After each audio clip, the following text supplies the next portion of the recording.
All right. Sick. What's going on, everybody? My name is Ninja Monkey, and we're talking about First Descendant today. There's a lot of guides on YouTube about beginning the game, but there's not a whole lot of stuff on outside of the main story and the main campaign and how to get started in the game. So this is going to be like a very, very lackluster mid to late game guide because I'm still figuring shit out.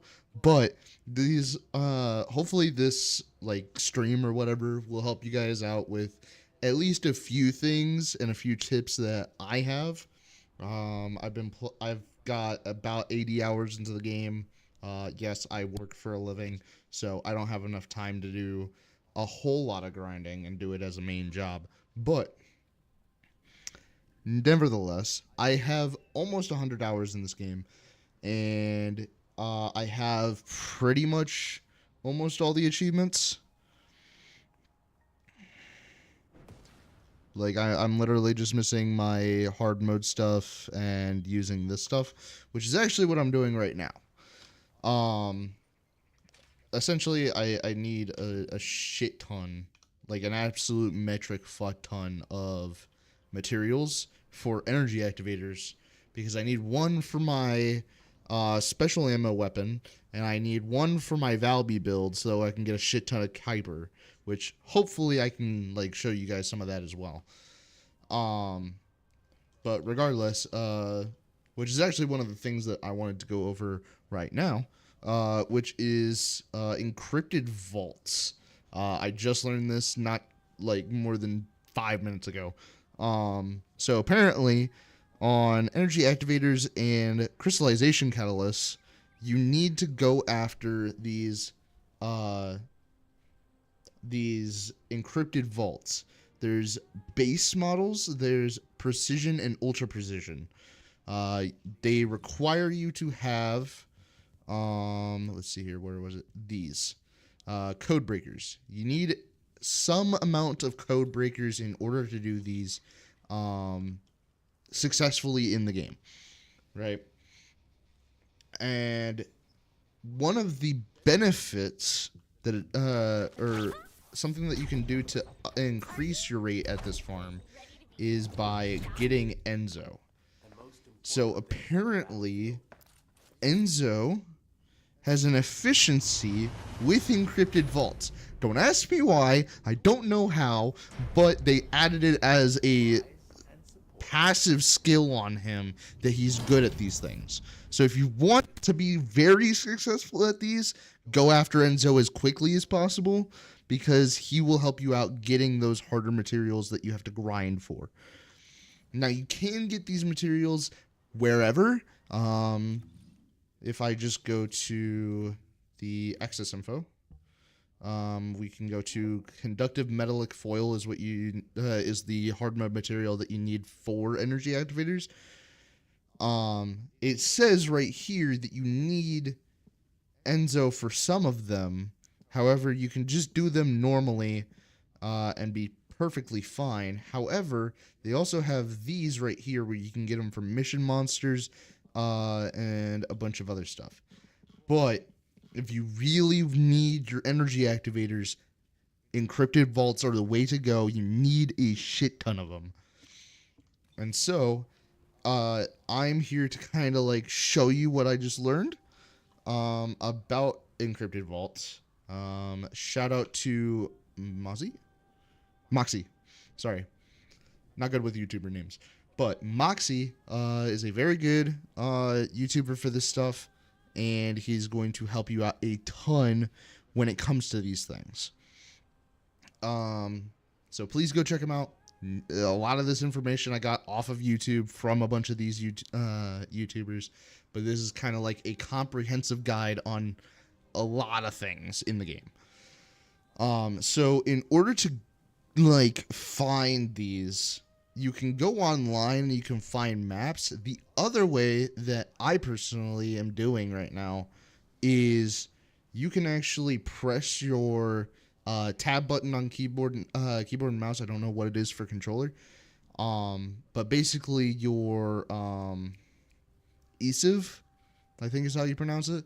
Your ESIV, you can click that and it'll kind of scan the area around you. Now,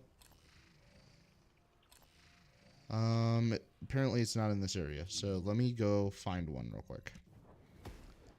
I'm in Vespers right now. This is where you get energy activators from those. The two main, all of the maps in the game have them, but Vespers and Agana Desert, or Agna Desert, whichever one you like, they are the ones that drop the materials that you need. So, still trying to find it. Basically, you're coming in here and hearing for a specific sound. I'm going to try and keep quiet when it happens, so that way you guys can kind of like turn up the volume and actually listen to what it's saying. Or what it's here, what it sounds like. Oh. That little, that heartbeat kind of thing. That lets you know that there is a encrypted vault in that direction. It's not a proximity thing. If I look this way, it doesn't tell me. Now, if you hear that, that lets you know that there is one in the area, but as soon as you hear that heartbeat, that's the sound you're looking for. So I'm going to go over to it. Now, you've probably come across these just playing through the game.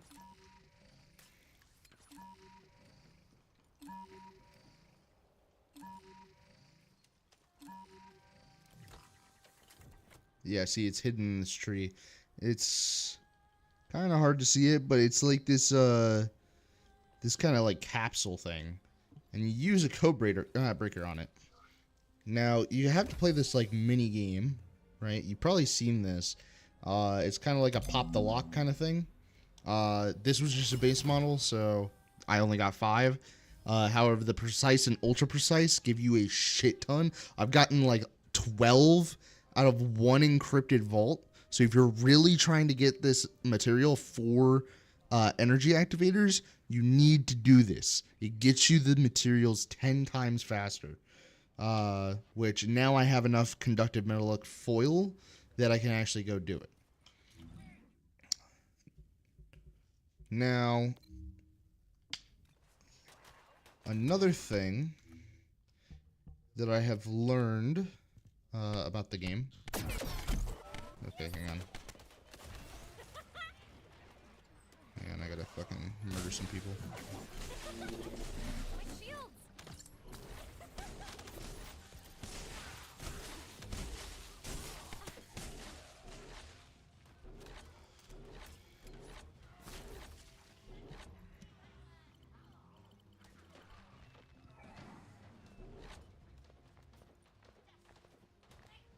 Okay, there we go. So, anyways, back to what I was saying.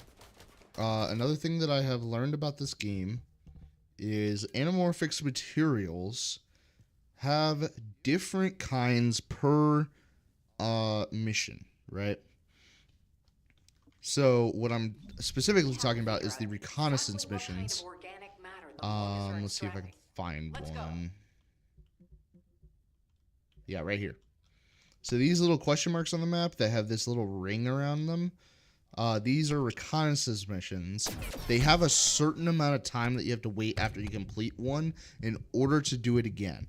I have not done this personally yet, so correct me in the comments if I'm wrong. However, okay, whatever, bro. I'm fucking leaving. I'm not a part of your fucking mission.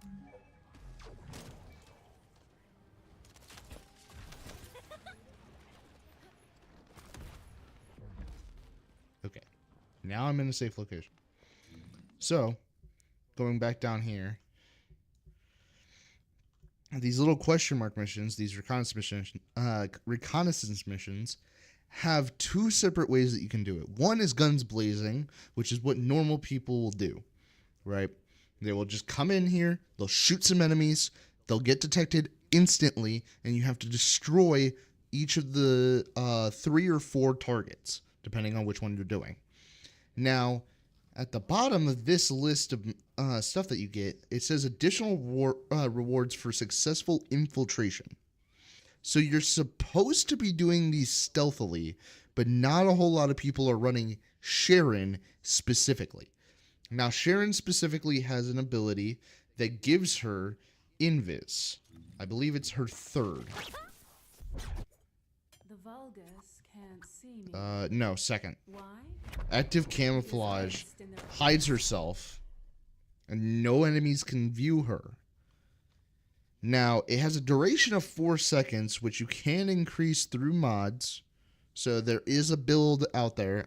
I'm not a build channel. I don't know anything about builds. I'm the same as you guys. I just go fucking watch the other YouTubers' videos. All right? Or I fuck around and find out kind of thing.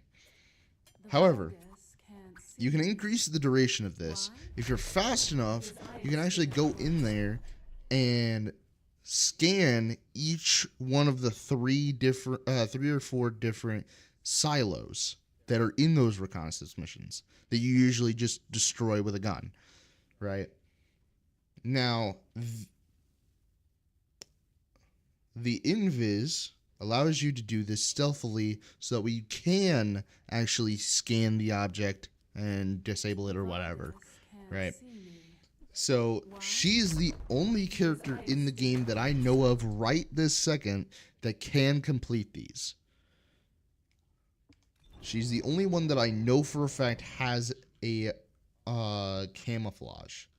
And so when you enter this, you want to be Invis, so you'll pop Invis outside, you'll go in, it'll activate the reconnaissance mission, and then you'll actually be able to scan or interact with the silos.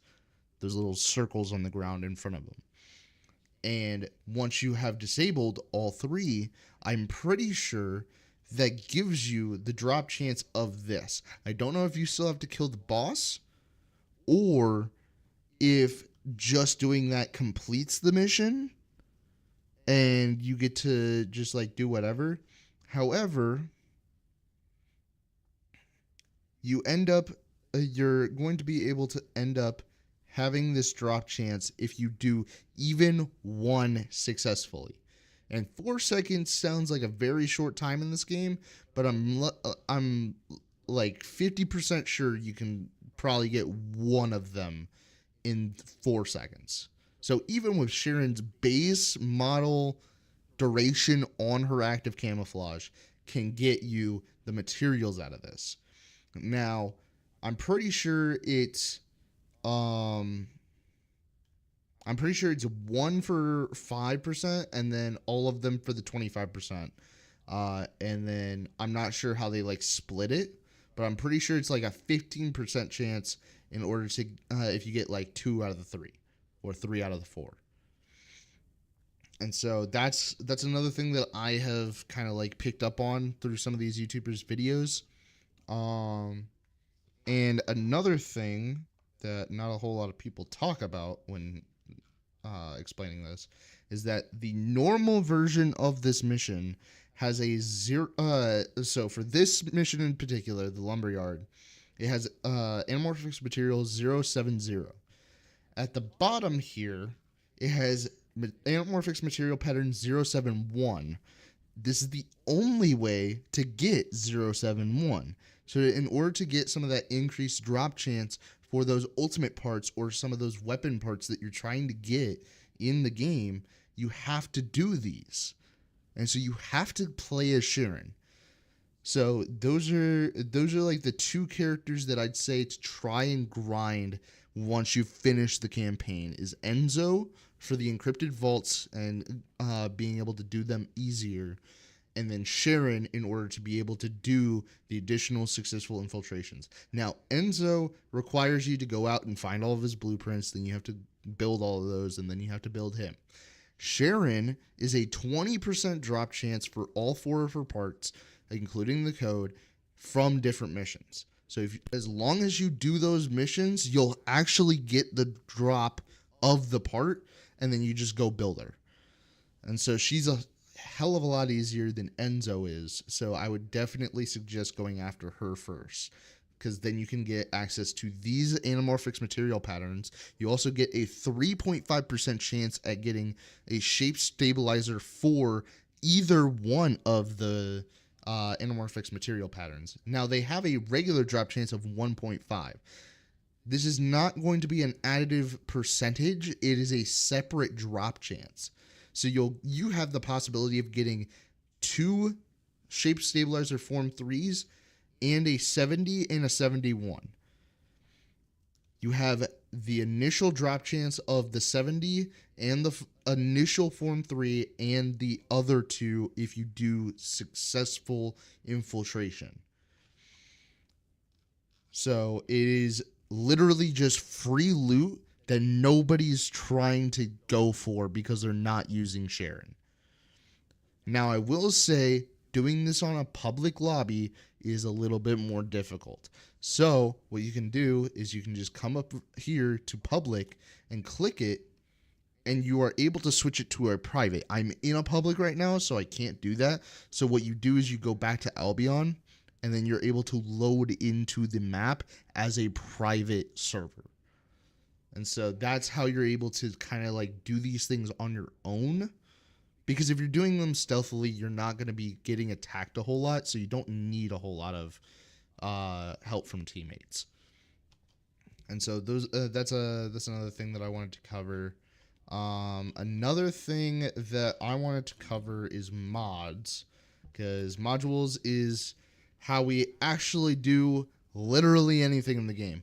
If you want to get stronger, you want to have more defense, you want to have better survivability, you want to just destroy everything as Bunny, mods is where you have to do it. Now, there are several ways to get different mods.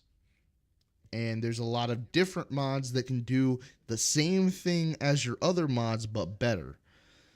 So an example that I have for that is midair maneuvering. This takes the slot of your sub attack. So you're not going to have a upgraded punch, but you're going to have an upgraded grapple, which I find to be a lot more useful because I never use my melee. Now, some people might. I don't know anything about the melee. I never use it because all of my other abilities are fine. But midair maneuvering allows you to grapple to a point anywhere. You don't have to specifically grapple to a place on the surface. You can grapple to a point in the air and grapple up to it, which helps out with boss fights, which I'll kind of get to in a minute. I haven't done a whole lot of them because I've just been grinding the base game. But it helps out with boss fights because you're able to grapple up, and then you have a second charge, so that way you can grapple those like shoulder pads or the core or anything like that. It's a lot easier to do so. Now, it does say that... Oh, sorry. However, it can only be used once, and charge time increases by 20% based on the enhancement level, increases the maximum mod capacity, decreases charge time, increase, current is plus 20%. So it has a plus 20% increase to the charge time. So when you get your grapple back. Now you can upgrade this in order to drop that percentage. I believe it maxes out at like 10. Plus 10% of charge time for your grapple. However, it's a lot better for actual maneuvering in the game. It makes it a lot more fun to grapple. I personally don't use my grapple a whole lot when I'm wandering around in the world because I have to be able to like grapple to the point on the map, where this just kind of removes that, and you can go a lot faster using midair maneuvering. But it takes the slot and gives you something that's actually useful rather than basic melee mods like dual claw or shock punch. Now, a general rule of thumb that I use whenever I'm playing this game, if you're trying to go for a lot of Kuiper very quickly, there is an actual Valby grind over in the fortress.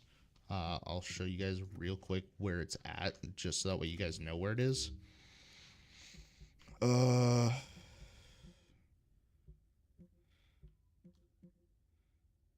I believe it's this one.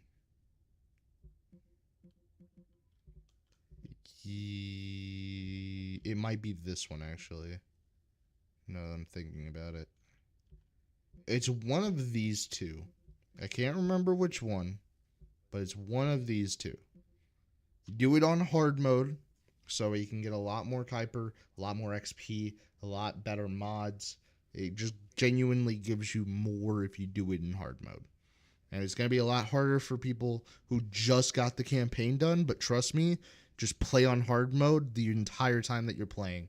If there is a reasonable, if there's a specific reason why you need normal mode, switch to it, but you want to genuinely be playing in hard mode throughout everything.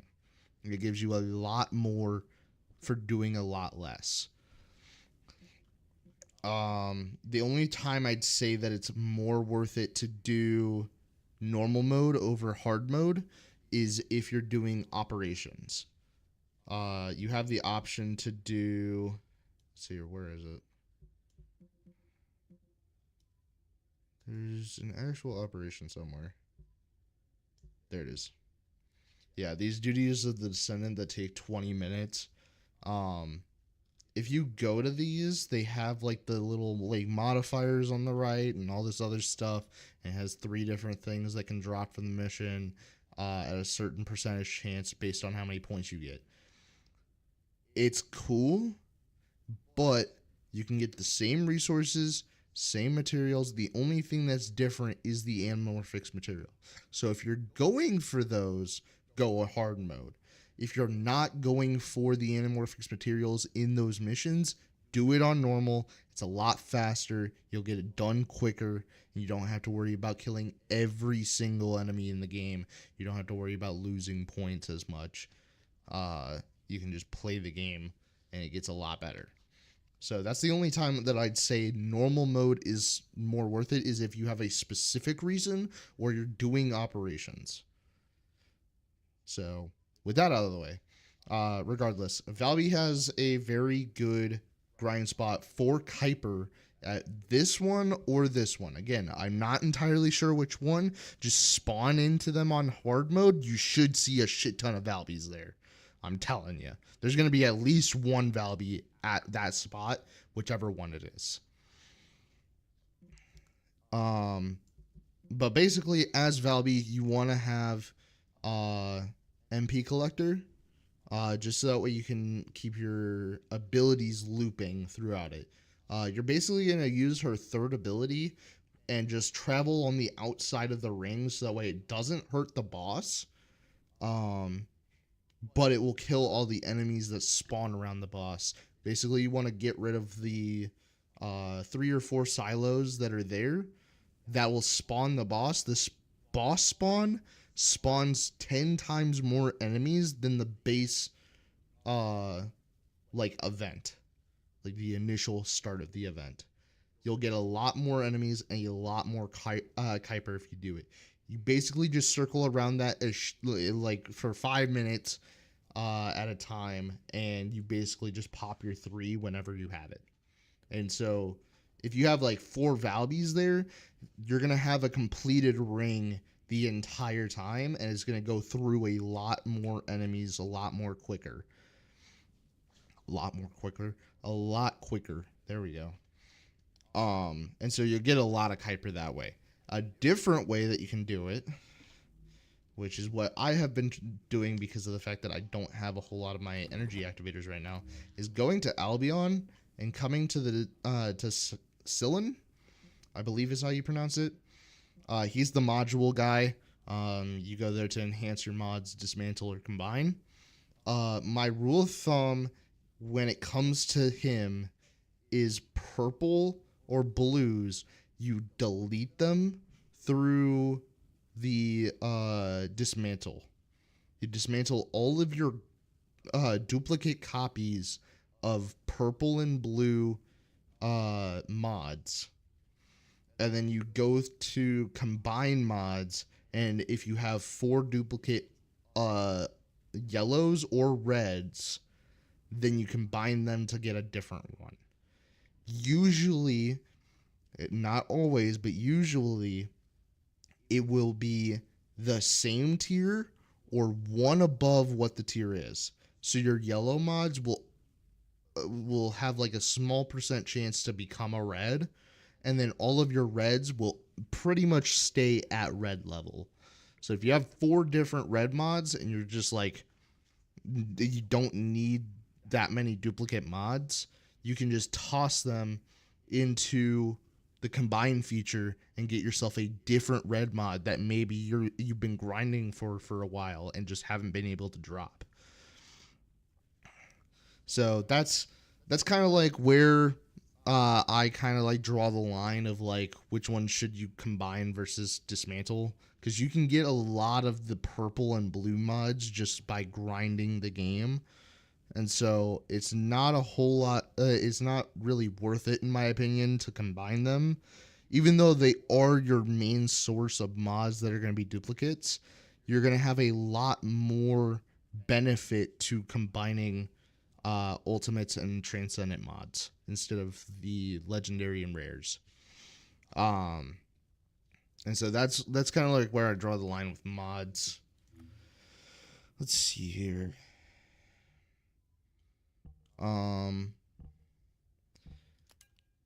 Descendants. Anything here? Only thing I'll say about Descendants is please do not buy Descendants. It's not really worth it. I bought Ultimate Bunny and now I deeply regret it because that was a lot of money that I spent on the game and I could have literally just grinded her, but it's fine. I have her now, and so it's whatever. The only ones that I'd say to get, like, if you want to know like the best descendants to get early on in the game so you have them readily available, you want to have Bunny or Ultimate Bunny, Glay or Ultimate Glay, and then you want Valby, Sharon, and Enzo.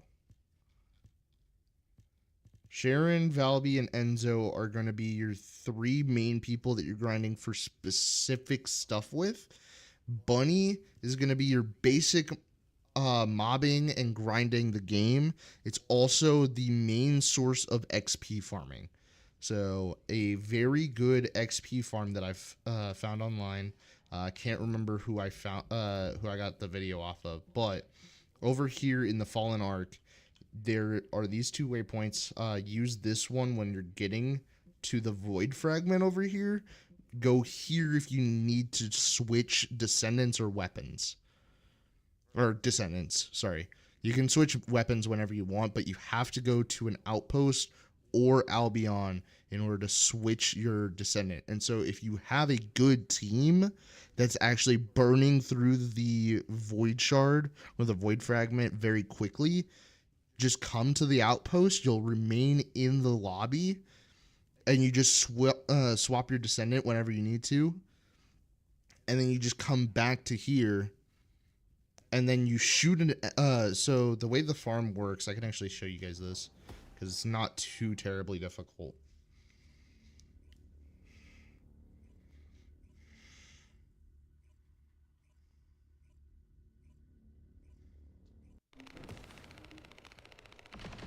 So once you get here, yeah, see, there's already 3 people here that are grinding the ever-living fuck out of this Void Shard. So essentially, you come over here,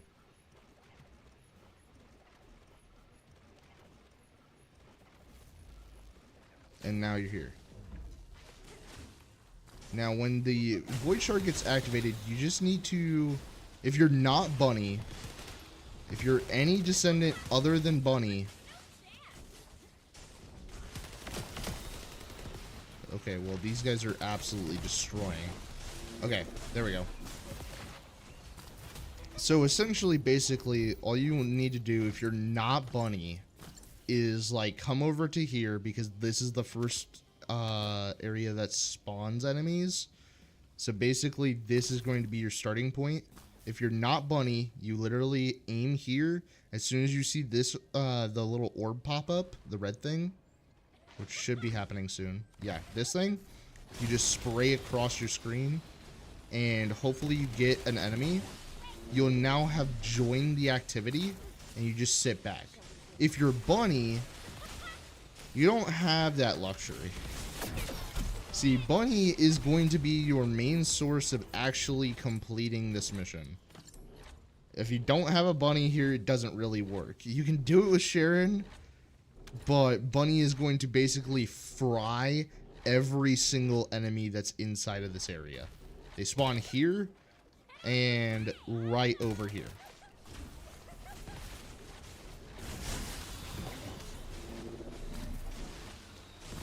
Now, you'll most likely see bunnies kind of like hopping over here.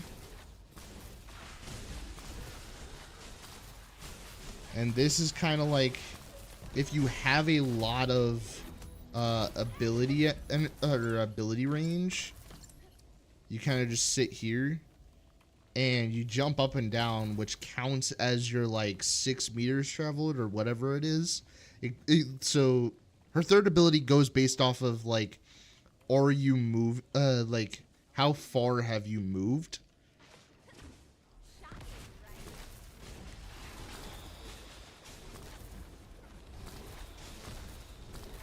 And so the jumping actually is considered a movement in space.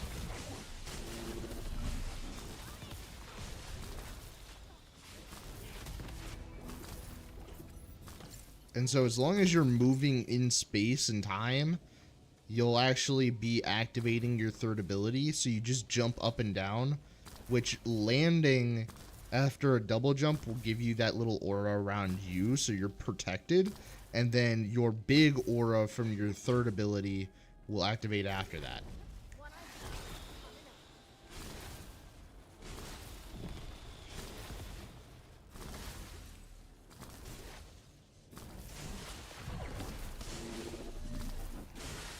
Now, if you have an XP boost, you can usually complete a full 1 to 40 in about 39 minutes. That's about how long it takes in order to get to the max rank possible. This will also help you out with your mastery rank. Even if you aren't actively killing anything, you're still gaining passive XP from the actual mission. And so you can actually get a lot of your proficiency bonuses or your proficiency levels maxed out through this. My tamer's almost done, and I'm really trying to push for this one because I need a good tamer build for defeating Colossus. Or Colossi, whatever you want to say. But that is a very, very, very good XP grind. I've used this thing numerous times over the past week just for this. Let's see here. What else?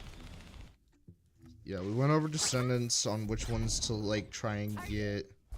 You also want to try and get one of every single type of damage. So like Bunny's electric, Ajax's non-attribute, Blair is a fire, Freyna is a toxin, non-attribute, fire, chill, electric. Commencing. Synchronization. Non-attribute. Just trying to see if there's anyone that I don't have yet. Yeah, no. So basically what you want is you want to have one of each one. So electric, non-attribute, fire, toxin, and chill. So about 5 descendants that you actually want in the game. Sharon, Valby. Let's see here. those are taken care of. I haven't said any of those.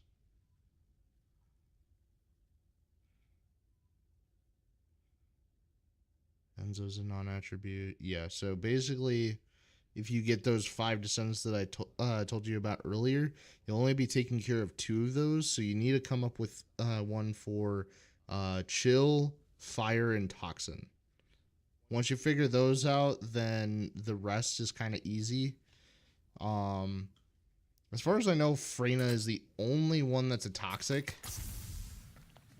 Do as I say. If you want to live. Yeah, nobody else is toxin. So yeah, you need Freyna, and then you have the choice between Leptic, Blair, and I think somebody else has fire. I think it's Ismo. Yeah. So one of those 3. And then Viessa. I think Viessa is the only one that has ice as well. The most important. Yeah. So essentially you want Bunny, Glay, Viessa, or sorry, Bunny, Glay, Valby, Sharon, and Enzo, Freyna, Viessa, and then pick your last one for fire between Blair, Leptic, and Ismo. So about 8 descendants, and you'll be ready to take on the actual game. In my opinion, I haven't tried out Leptic, so please take this with a grain of salt. In my opinion, Blair is a really, really, really good flame user. He is a very good descendant for flame. I have used him for several flame void fragments. I've used him in actual gameplay. He's very good from what I can tell. And I'll try and do like I'll try and like cover all the descendants once I get their base copies done. I'm only missing 5. I only have 5 left to go. And they're all kind of like the niche characters that you're not really going to see a whole lot. I have seen one in the wild of each of these, but you're not going to really see them a whole lot, unfortunately. But yeah, that's what I'll say about Descendants is just pick those 8 and run with it, and then you should be good for the rest of the game. When it comes to mods, try and figure out what the end game build you're trying to go for is. If you can figure out what end game build you're going for and what you actually want the character to do first, assigning module socket types will become 10 times easier. Now, me personally, I go off of YouTube videos for builds, which doesn't really help a whole lot when assigning module slots, because these builds change constantly. And so what I personally do if I'm looking at a YouTube video is it somebody that I've used in the past for the same character? Which for me personally, I go to Moxie. Moxie does a lot of good builds. This Ultimate Bunny build has carried me throughout basically the entire game. The only one that I don't have on here is MP Collector, and that's because it literally doesn't fit. It just doesn't fit on there. Because I haven't had time, or I haven't had the ability to get energy activators, and I think I'm still missing one more socket type. I can't remember, but yeah, essentially she's supposed to have MP Collector because she just kills a lot of enemies very quickly, so I have a lot of chances to get max MP back. So regardless, that's what I'll say for utilizing your crystallization catalysts and your energy activators. is like figure out what build you need and what build you want that specific descendant to do. They can do a lot of different things. There's a bunch of niches that literally nobody has touched. You can make a build that is a one-off, and it could be very good. It could be very bad. It does not matter. You need to go out and figure out what the character actually needs. And do you have the module capacity to do so? If not, go grind some crystallization catalysts, go grind an energy activator, and soup them up. And use it on characters that you're actually going to be using. Don't use it on a character that you're never going to use at all whatsoever unless you are like literally done with the entire game. If you're just fucking around, go for it. But in my opinion, save them for builds that you're actively going to be using throughout the game, period, end of story. That's why I'm like trying to focus on Ultimate Bunny right now, because I know for a fact I'm going to use her. She is literally one of the best descendants in the game right now for general gameplay. Not for boss encounters. Please, for the love of God, do not tag me in the comments saying that she is an amazing boss killer. That is not what she's meant for. I have an Ultimate Bunny and a bossing loadout specifically for that. However, I'm not using her in hard mode bosses. I'm sorry, it's not happening. So please figure out which descendants you're going to be using for what. I figured out that Sharon is going to be specifically for those anamorphic materials. Valby's going to be specifically for golden Kuiper farming. Ultimate Bunny is going to be if I'm carrying somebody through 1 to 40 level. Like, this is what I have been doing with my descendants since the start. Is what am I using them for? What are they going to be good at? How am I going to use them? Now, a couple of suggestions for mods to grind out. And please, for the love of God, do not go grinding for transcendent mods when you're just getting into hard mode. It's not a fun grind. You will hate yourself. Please stop. What you want to do is number one mod that I will say to go get that is a very end game mod is MP Collector.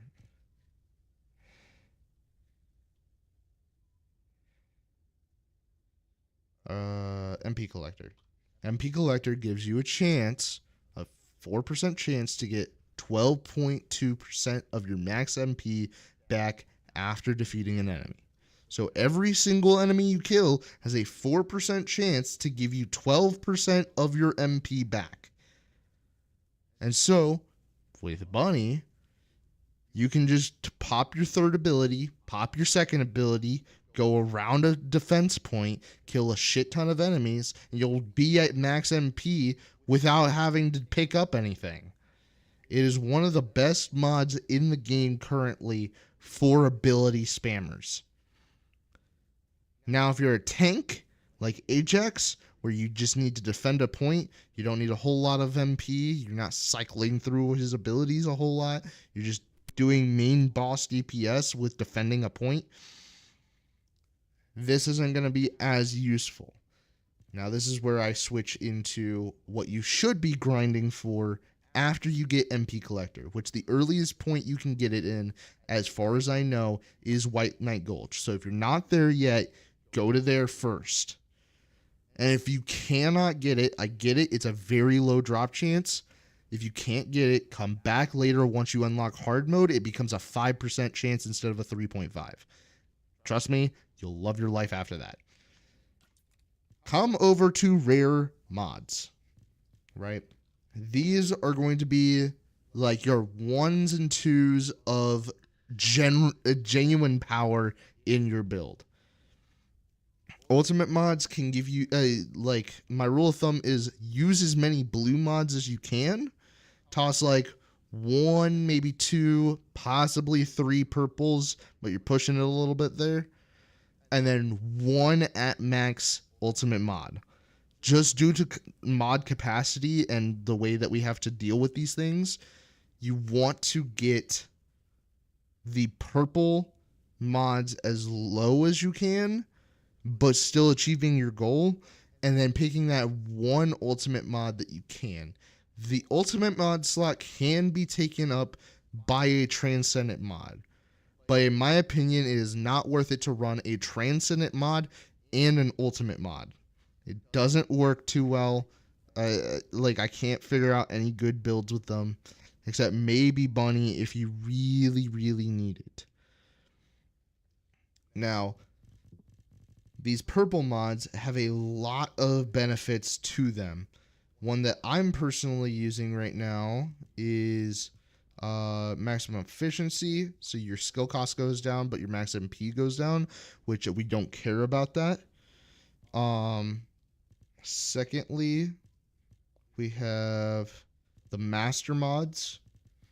So if you have like non-attribute master, it increases your power of the skill of your non-attribute skills, and it increases your skill power in general. So it's a very good mod to have. Focus ons are really good. I still need to go grind out my focus non-attribute because it will severely help me with a lot of my builds, especially my Valby build, because that I absolutely need cooldown on, and it needs to be as powerful as possible so that I can just one-shot enemies while circling around that grind spot that I was talking about for Kuiper. Let's see here. What else we got? Not seeing a whole lot else. And then finally, your blue mods. These are your bread and butter. They give you 1 stat increase, and that's it. No downsides. They give you 1 stat bonus. That's it. And they are super cost effective. They don't cost a lot. You just slap them on your build and you get 10 times better. So if you're going through the campaign and you're struggling a little bit, toss a few of these blue mods on there. It'll change your life, I promise. Let's see here. Nimble Fingers, Strong Mentality, and Technician are all great. Antibodies or whatever. Increased HP and increased defense. Skill expansion extension. Specialist mods are okay. I wouldn't rely on them too heavily, but you can use them. Skill Insight, I've used a few times. Enlightenment, I've used a few times. I will say Skill Insight and Enlightenment I haven't used a lot, but they're kind of all right. But those are like the main mods in blues that you want to get fairly early on. Maybe get a couple copies stocked up just so that way you have them, because there are going to be some builds where you don't necessarily want them maxed out, but you want them at like a specific level on certain characters. There's some that you want completely maxed out. There's some that you want just like base model, just toss it on. I have a few of those of just like base model, don't give a fuck about the actual like level at which it helps, just toss it on there and it'll help, because I really don't care. But yeah, specialist mods are really good. Try and get 1 of each of the specialist mods if you can, and hopefully you'll actually like be incorporating them into your build. So funny enough, I hardly ever use special impact or high power rounds. Once I switch over to Glaive for boss DPS, I'll probably use a little bit more of these. However, mainly what I'm focused on whenever I'm like doing anything is my Thunder Cage. Thunder Cage is a really good primary weapon. Tamer's another really good primary ammo weapon that's a good boss DPS. You want general round mods. Sure, you can kind of go after special rounds and impact rounds if you want. Try and incorporate a little bit of your high power rounds later on, because you're gonna want Glaive for boss DPS. Because let's be honest, we've had those teams when we go into a boss fight where they're not really doing what they need to do. I'm just going to leave it at that because a lot of people will hate me if I say anything else.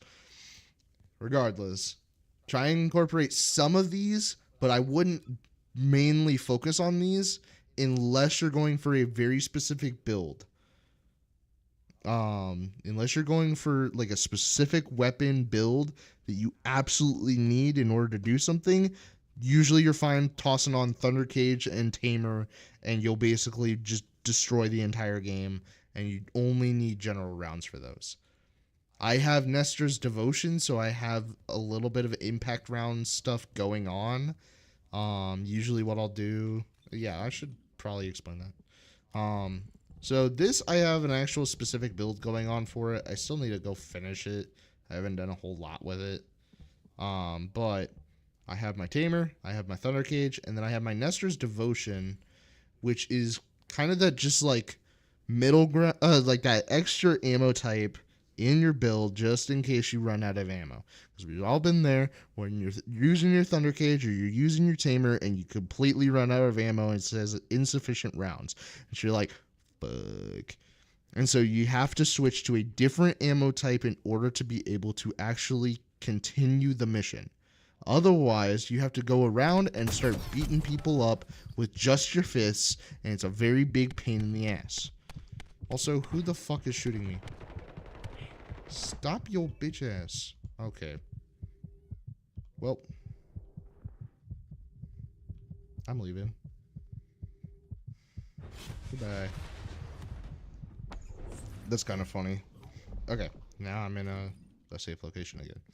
But no, basically what I'll do is I'll have Thunder Cage have its specific build that I'm going for, Tamer for its specific build that I'm going for, and then Nestor's Devotion, I'll just click this equip recommended modules, and it'll just basically give me like a culmination of different mods that are just like, they'll help. So that way you can actually do like some decent damage with the extra weapon that you have until you can get back to using your primary ammo weapons. It would be a good idea for me to actually have like a decent weapon here that like I actually can go use and continue boss DPS if I do lose out on all of my ammo, but this works in the meantime. Second thing that I'll say is, which I'm a hypocrite because I haven't done, however, going after your actual abilities, your unique ability charge up, is definitely important. You definitely want your abilities being maxed out. They help a lot. They do a lot. It's the main reason why we have ultimate weapons in our arsenal regardless of what we're doing. We always have at least one ultimate weapon usually. It's because of those abilities. Upgrade them as soon as possible. I'm a hypocrite because I've been going after other stuff that I think is more important than this. However, it's going to help you a lot if you upgrade these abilities. I'm probably going to go grind my Thunder Cage soon. It's probably going to happen very soon. But yeah, that's what I'll say for that. Reactors. Oh boy. So, please, please, please, please. I know you were just doing the campaign. I know you were just trying to learn the game. But it's time to stop with what you were doing earlier. So, when you're going through the campaign, you usually will go based off of your skill power, sub-attack power, and the skills at the bottom. You won't pay attention to literally anything else. That's the only thing that matters because you need higher level gear in order to get through the campaign. Once you reach hard mode or mid game, you need to actually start paying attention to some of this stuff. So the skill power on this reactor specifically, right? Let's just break it down, right? So I have a tingling singularity reactor. That's what I have on right now. It has a skill power of 11,000 and a sub attack power of 20,000. All right. This one has a decreased skill power. So most of you guys are just going to be like, this is worse. I need to just toss it away. However, as you can see right underneath it, that it has optimization condition. If you have your second slot open, so like on my build, I have Thunder Cage and I have Tamer as my two primary weapons. These are the weapons that I'm going to be grinding with. I'm going to be using. I'm going to be constantly swapping between them so I can get through the game's content. This second slot, don't care what's in it. I just have Nestor's Devotion in there because it does a little bit more damage than a lot of the other weapons that I would use. Right? Now, on this one, which, yes, I know, I'm a hypocrite. I'm saying things because I know I need to be doing these things, and I'm just not because I'm lazy. All right. On this one, I do not have the optimization condition met because I don't have an assault rifle in my arsenal on my character. And so I'm missing out on that extra 40% skill power that I should have because I've been grinding. And so with this extra skill power for Bunny, that means your third ability is going to be dealing a lot more damage. And same thing with your 4, but we don't talk about the 4 because it's kind of garbage. Not going to lie. You can complain about it in the comments below. Regardless, now, here's where things get weird, right? At the bottom, it can tell you how much damage you're actually going to be outputting with this.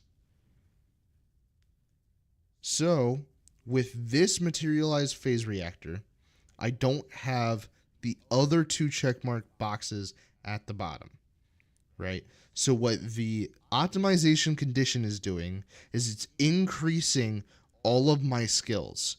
The bottom two boost specific abilities.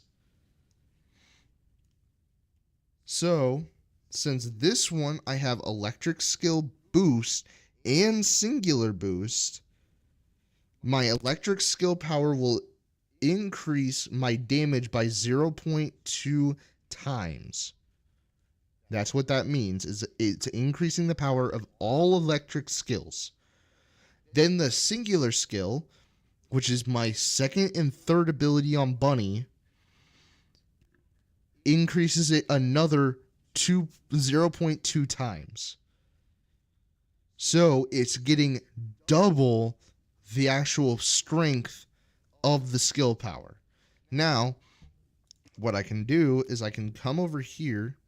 Do I even have an assault rifle?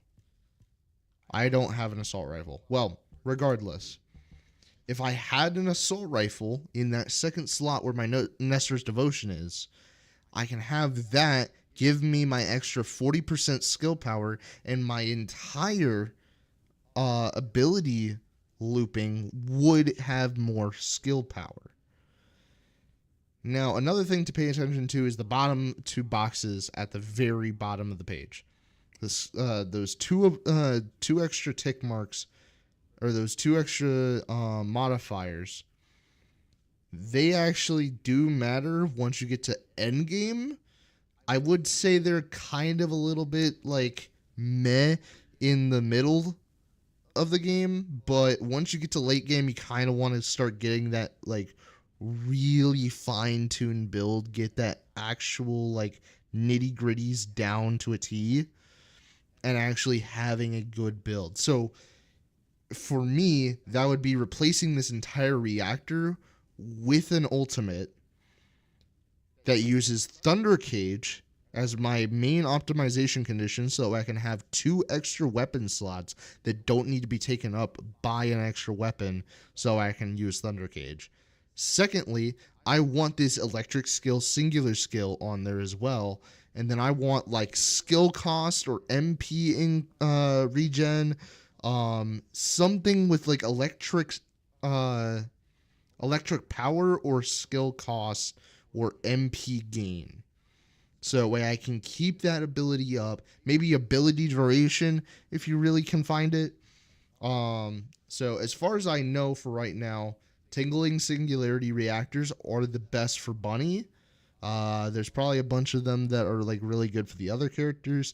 I just know that this specific reactor is really good for a Bunny build that's using her aura. Now, as soon as I get an ultimate that uses Thunder Cage and those other two tick marks, the skill power boost ratio, then I will have a good reactor, upgrade it twice, so it gives me the most benefit possible. I'm still like relatively in that mid to late game, but not end game yet. But yeah, like I'm still trying to work on this build, get it to a point where I can actually function. Hopefully actually have all three of my builds here finalized, and then we might actually be getting somewhere. And then I have my Tamer and my Thunder Cage for actual DPS.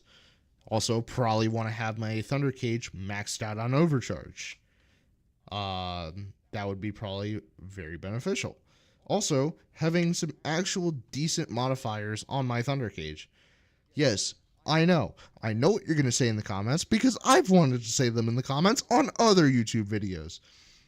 Listen, I'm a hypocrite. Let's just move on. Next thing I'll say is the Battle Pass. Yes, it sucks that like you have to like pay for some of this stuff. I'd say probably spend like $20 on the game, get the Battle Pass, get your slots up because you don't have enough slots in order to get every single descendant in the game. If that's something that you're trying to do. However, if you do buy the Battle Pass, and again, this is only going to affect a certain amount of people, they give you a lot of these XP gains, these hyper boosts, these gold boosts, these weapon XP gains. All of these things can add to what you're grinding towards. So me personally, earlier I was just playing the game and I saw like a little check mark up here after I like got a lot of levels in the Battle Pass. I just came over here and I saw Descendant XP gain plus 30%. So what I did is I took my lowest Descendant, which was Valby, and I needed her leveled up, and just took her over to the grind spot with bunnies, and I got her max rank in a matter of 40 minutes, and she's now what, like a 21? 24? In a matter of like, not even like half of my gaming time.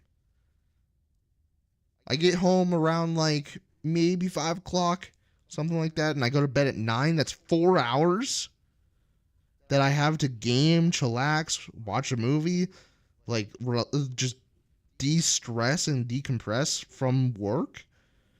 Like,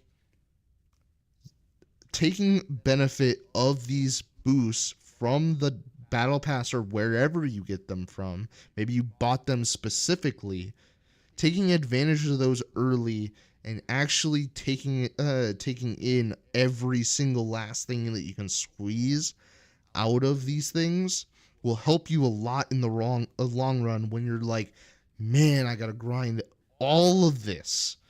It's gonna be taking you 20 hours to get certain things. Hell, it took me almost the entire 4-hour period that I have before I have to go to bed in order to go to work yesterday to just get MP Collector. It took me 4 hours of total gameplay time in order to go get that thing. I was grinding in White Knight Gulch on hard mode at the 5%, and it took me 4 hours. Don't have a lot of time. Time is a very precious material or precious resource in life, so spend it useful or whatever I'm trying to say. Use it while you can and use it to the best of your ability. is what I'm trying to say. I genuinely enjoy games like this. I love the grind. I love getting to places in this game and these types of games like Warframe and Destiny 2. I love getting to these types of places very, very quickly. I'm a very efficient person. I try and spend my time accordingly, and that's why I like doing YouTube. I like putting these streams up for you guys. I like putting up these videos for you guys, because it helps other people get to those goals as well. And so please take advantage of your boosts. Take advantage of the time that you have on the game and use it to the maximum extent as possible for what you're putting in. And if your goal is to just have fun with the game, have fun with the game. You don't have to go to the end game of a game in order to have fun with it. Will I say that there's a lot more to do in the late game? Yes. Absolutely 100%. If you're looking for things to do, you want to get to the late game. There's a lot of stuff to do. There's a lot of things that you can do. And there's a lot of things that you can grind for, build stuff, do boss DPS. There was even a speed, like a record speed that I got on the very first boss with just Bunny, who's not a DPS character. I got the first boss in 1 second. 1 second after it spawned in, I killed it, which is probably the fastest time I've seen on that boss. I don't think you can get less than a second on the first boss. And yes, it was on normal mode. I'm not a fucking crazy maniac like some of these other people. But, like, I have genuinely... I genuinely try to do crazy stuff in games like this. So, that's why I want to share this info with you guys and help you guys reach those goals that you're trying to get into this game. So please take advantage of your boost. Take advantage of the money that you're spending on the game. I probably dumped into the game probably $150 at this point. Not gonna lie to you. Not gonna lie to you. But I have tried to use every single one of these things that I've gotten in the battle pass. I've tried to utilize these as much as possible, which actually I need to go buy one of these. That's the only one I care about spending stuff on. 25, I need 96 for those. Yeah. Okay. But no, those are the type of things that you kind of want to look out for. You can also look in here. I'm assuming later on in the game they'll probably have like sales and stuff like that. On some of these things, they'll probably have caliber sales. But yeah, see, 3,000. Yeah, I bought a $70 pack in this game. I bought a $70 pack, and I had spent 20 already. And I probably spent some other money somewhere. I can't fucking remember. But that's what I'm saying. Use your money and your time effectively in the games that you're actually playing. Let's see here. Is there anything else that I should cover? Went over that. Basic materials.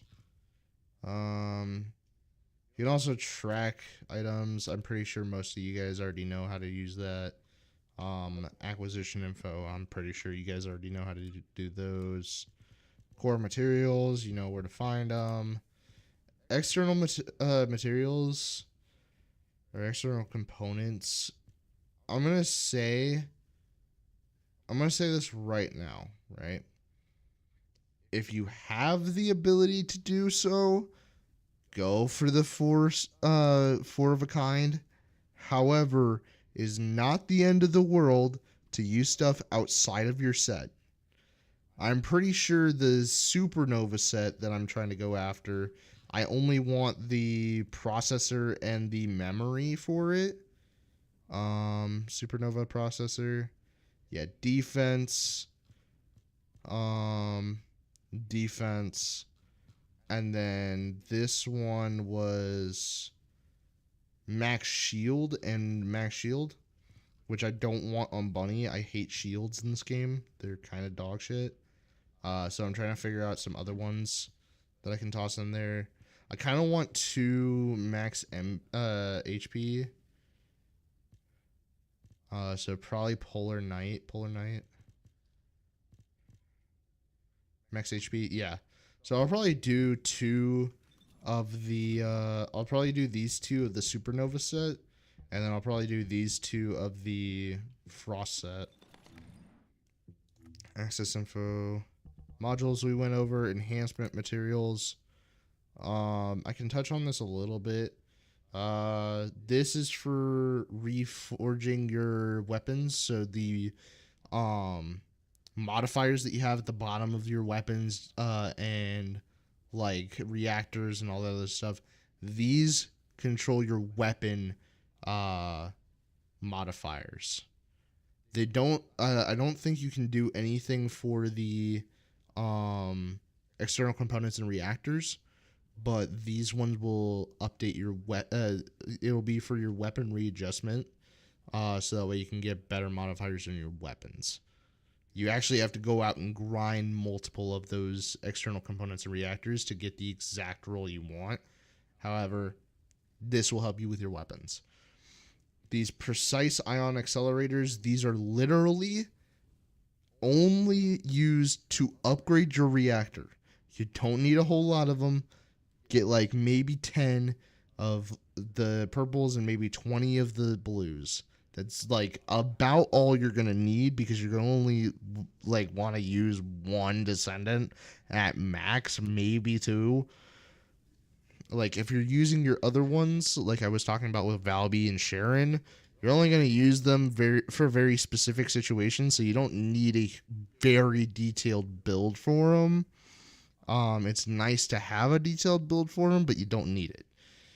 So these are going to be like, use 1 reactor. Maybe you want to use 1 in order to get to your end game reactor or whatever. These are literally only meant to upgrade your reactor like 2 times. That's it. So you only need 2 of the purples and 2 of the blues in order to max out a reactor. That's it. It's not too hard. These ones I will say are very useless in mid to late game.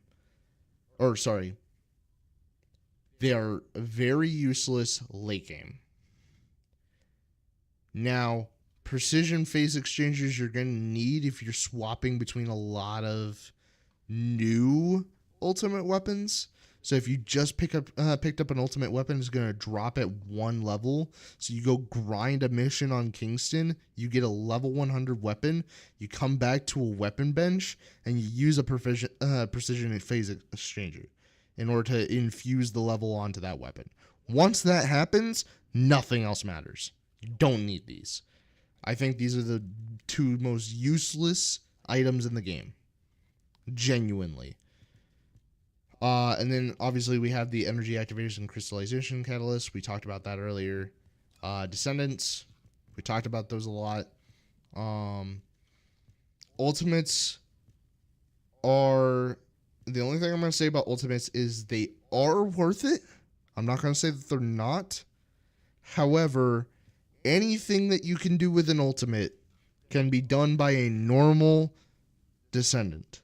You don't absolutely need ultimates. They help a lot. That's why I love my ultimate bunny. However, I can be completely fine playing the entire game and doing everything with just the normal descendants. You don't have to grind these. Unless you absolutely want them, you don't need them. Which is why I don't have Ultimate Ajax yet. I would really love to have him, but there's a bunch of other stuff that I need to grind for, so that way I can actually get to the grinds in order to get Ultimate Ajax. So I'm not like going for them specifically. I'm going for late game. And then weapons. Again, I'd say you probably don't need to go grinding for every single ultimate weapon until you're about like mastery rank 15 to 20. I'm still, I think I just hit 15. Yeah, I just hit 15 not too long ago. And even I feel like I still don't need to go grind for ultimate weapons. There's very few of them. You could probably get it done in like maybe like 2 weeks if you actually have a job. If you don't have a job and you're just sitting at home, like you're just a kid who's going through school, has like a summer vacation and whatever, you could probably get it done in a week. I'd say you could get it done in a week, maybe like 5 days if you like grinded from sun up to sundown. Um, please, kids, remember to eat. Jesus, I did that as a kid, and that was not fun. Um, I'm fine now, thanks. But regardless, um, yeah. So you don't have to grind for ultimate weapons. They're kind of just like fun to use. You can test out different ones. You can like mess around with different perks that they have, and just see what you want. Again, in my opinion, I'm perfectly fine grinding with Thunder Cage and Nestor's Devotion. Um, I used to have Beyond Cavalry Gun here. Um, However, I actually kind of like the Tamer a lot more than the Albion Cavalry Gun. This was meant for my Ajax build like a while ago. But I haven't messed with Ajax in a minute since I've gotten a lot of the other descendants. So I kind of just keep Tamer. I keep these weapons on pretty much all the time. And then I'll just like come over to my descendants and just basically swap between all of them.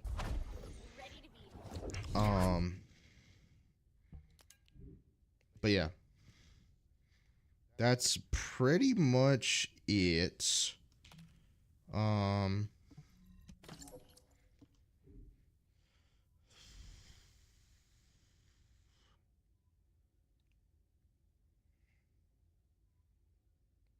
Trying to think if there's anything else. Oh, I have a mark for arrest. Interesting. Yeah, use your marks of arrest, people. Don't have them just sitting in your fucking vault. Unless there is a, like, gold cap, which I'm not aware of at the current moment. But if there is a gold cap, then you might want to stock up on a few of those. Just in case. But I don't think there's actually a gold cap. So just keep using them. And if somebody finds a cap, let everybody know. But yeah, I'm at 3 million right now, so I don't really think anything needs to happen. So yeah, I think that's about it. Also, if you're looking for like survivability tips, try and keep your let's see here, where is it? Your health and your defense to like a 1 to 2. So I need to increase my HP a little bit more, which hopefully I'll be able to do if I swap these two out with the like frost ones or whatever.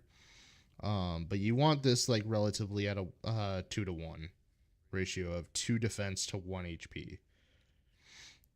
So whatever your HP is, just double that number, and then that should be your defense. If your defense is higher than that, increase your health.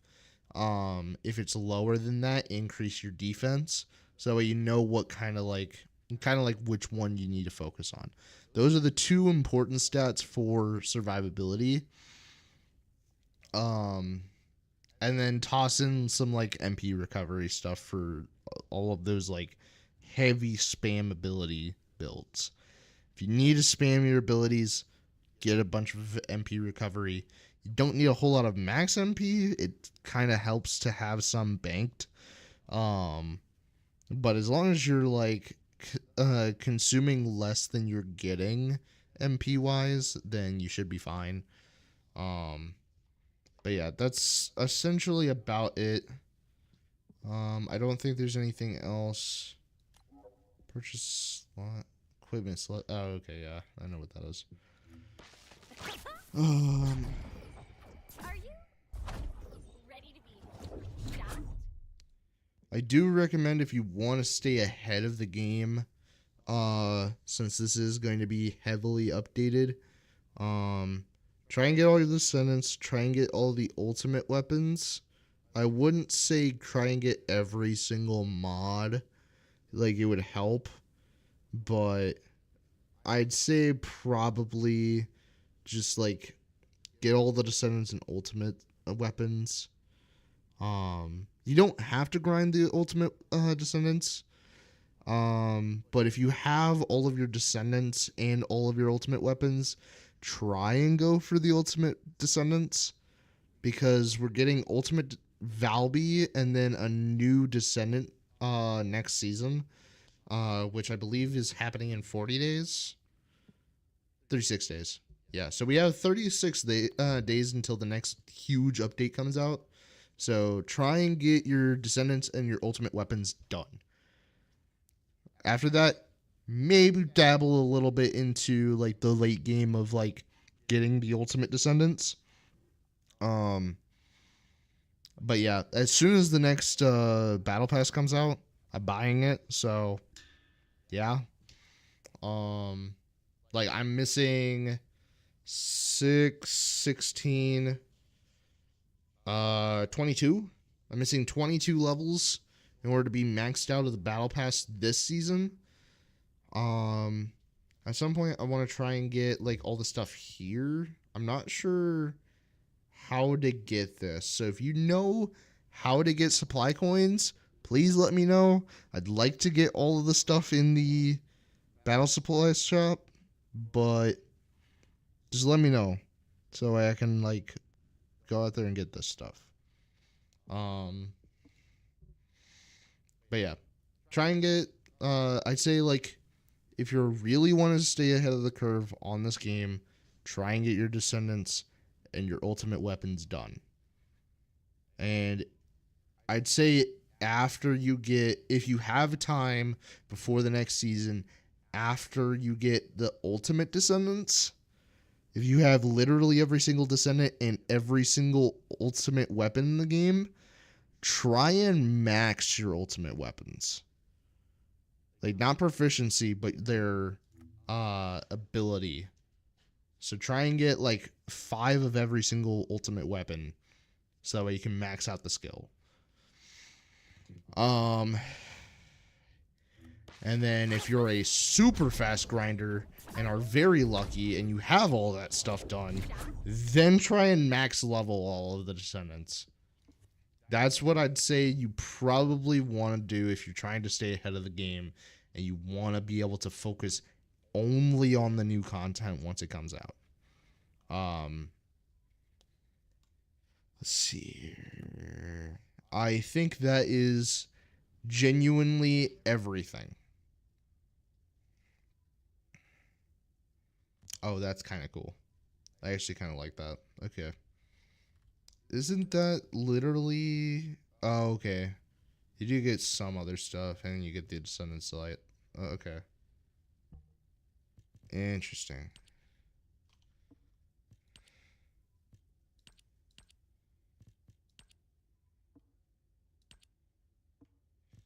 Okay, so you're basically paying for these two, and then you kind of get this stuff for free on the side. Interesting.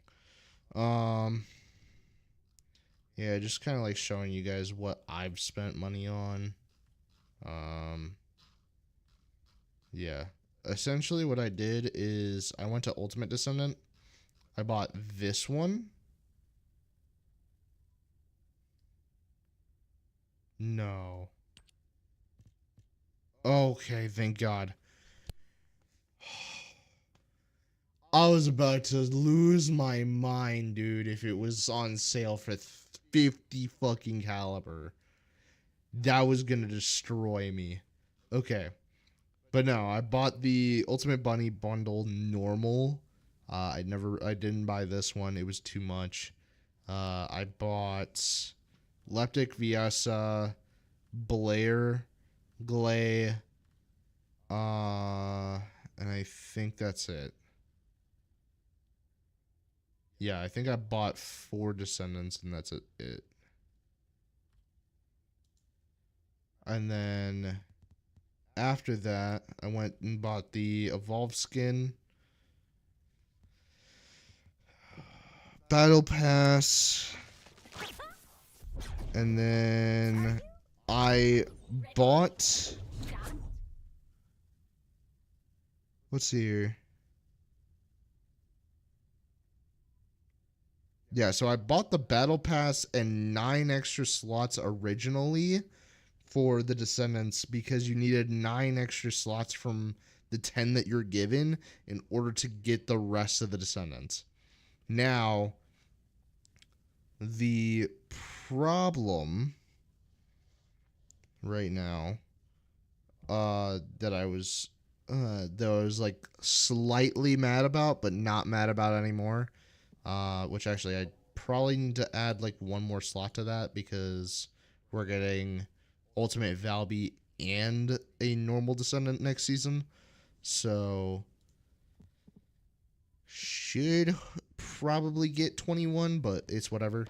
But no, I bought the battle pass and the 9 extra slots for every single descendant, and then when I bought ultimate bunny, it gives you an extra slot, which I'm slightly less mad about now, but I was very mad about that because I was like, I spent some caliper on that slot already, and now it's giving me an extra slot that I'm not going to use.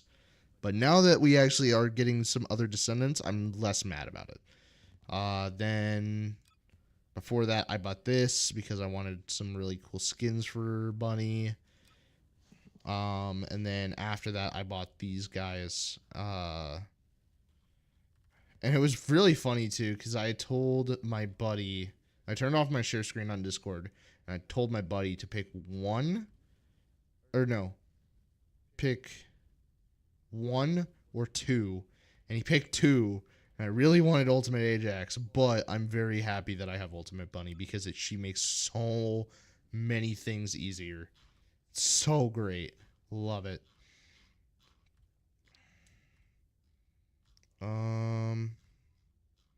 I have been thinking about getting the dinosaur set and hyperdimensional sprinter. I think both of those are kind of cool. I haven't really like wanted any of these other ones. Some of them are cool. Some of them are kind of garbage. I definitely like Leptix. Leptix is so cool. I think Ultimate Ajax looks a lot better than this one.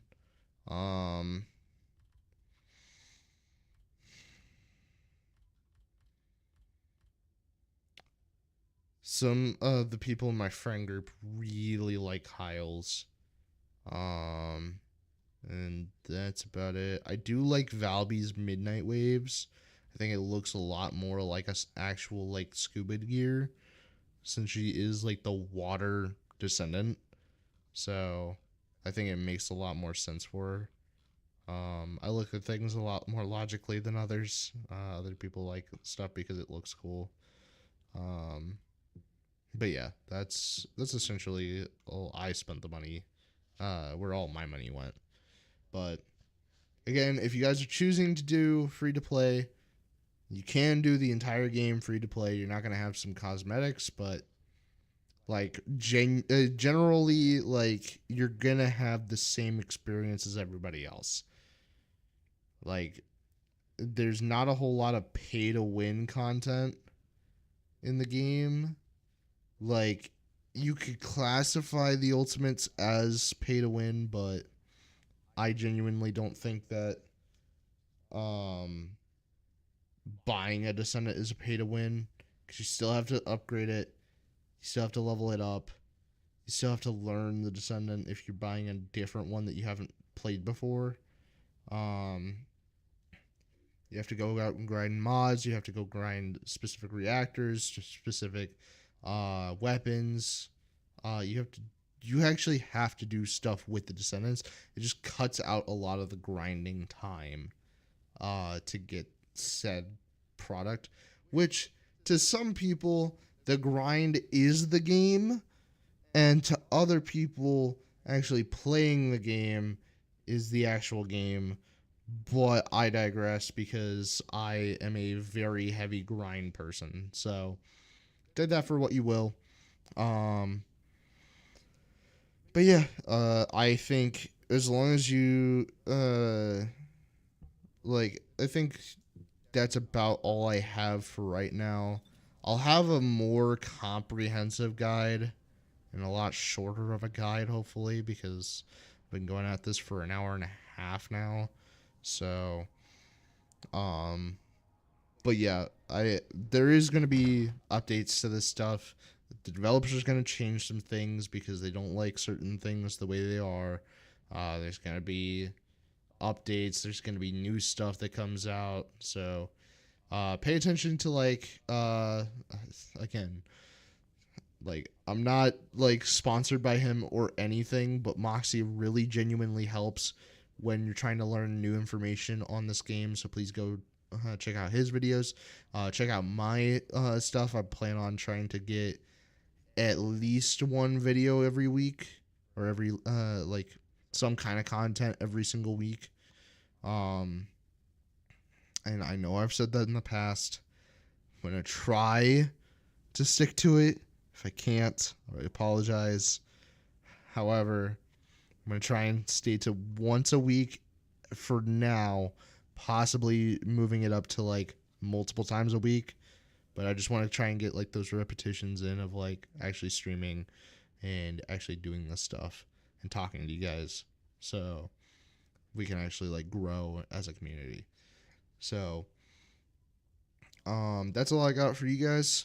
If you guys have any questions or any comments or any ways to do things easier and better, please leave them in the comments below.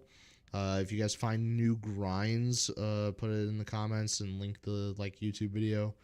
But yeah, I genuinely think this is gonna be like the game that I start out with the YouTube channel, because a lot of the games that I've played on the YouTube channel, or on YouTube,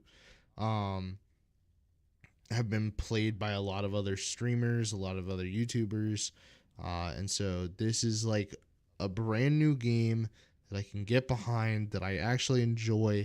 I've actually started from the day that it actually launched as a beta test, and so I think this can genuinely be like a brand new series that I start on this YouTube channel.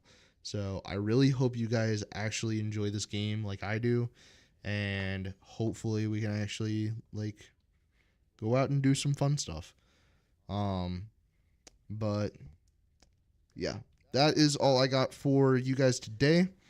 Again, do all that stuff. Comment down below, like, subscribe, whatever you have. But that's all I got for you guys. Thank you guys for watching.